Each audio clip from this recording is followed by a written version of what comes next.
తేదీ 18/1/2025 నాడు సుబ్బమ్మ భర్త పేరు వెంకటరమణ అనే మహిళ ఫిర్యాదురాలు పోలీస్ స్టేషన్కి వచ్చి ఫిర్యాదు ఇవ్వడం జరిగింది.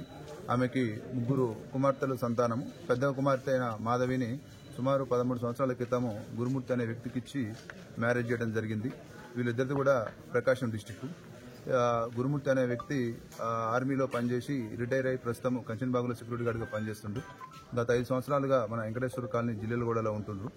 ఉన్న తర్వాత ఫిర్యాదు ఇచ్చిన సుబ్బమ్మ దాంట్లో ఇచ్చిన కంప్లైంట్ ఏందనగా 16వ తారీఖు ఈ నెల జనవరి 16వ తారీఖు తన కుమార్తె మాధవికి అల్లుడికి గురుమూర్తికి ఇద్దరికి చిన్నపాటి గొడవ జరిగిందని, ఆ గొడవ జరిగితే మధ్యాహ్నం 12 o'clock ఆ సమయంలో ఈ మాధవి ఇంటి నుంచి వెళ్ళిపోయిందని చెప్పి ఫిర్యాదు ఇవ్వగా ఆమె ఫిర్యాదు మేరకు కేసు నమోదు చేయడం జరిగింది. అటు కేసు నెంబరు 81/2025. అటు కేసు విచారణలో ఉంది, దర్యాప్తు చేస్తున్నాము.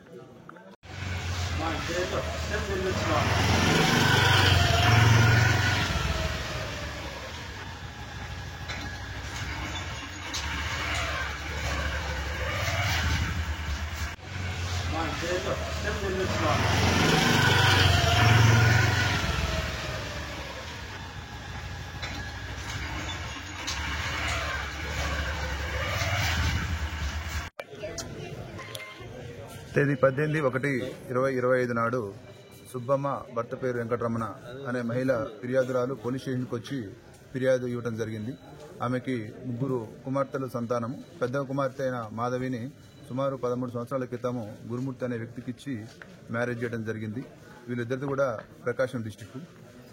గురుమూర్తి అనే వ్యక్తి ఆర్మీలో పనిచేసి రిటైర్ అయి ప్రస్తుతం కంచన్బాగులో సెక్యూరిటీ గార్డ్గా పనిచేస్తుండ్రు. గత 5 సంవత్సరాలుగా మన వెంకటేశ్వర కాలనీ జిల్లెలగూడలో ఉంటుండ్రు.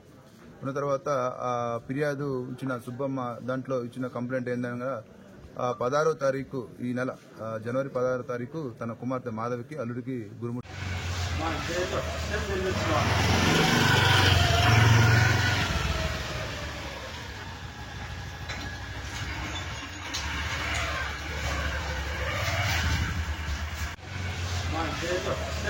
మా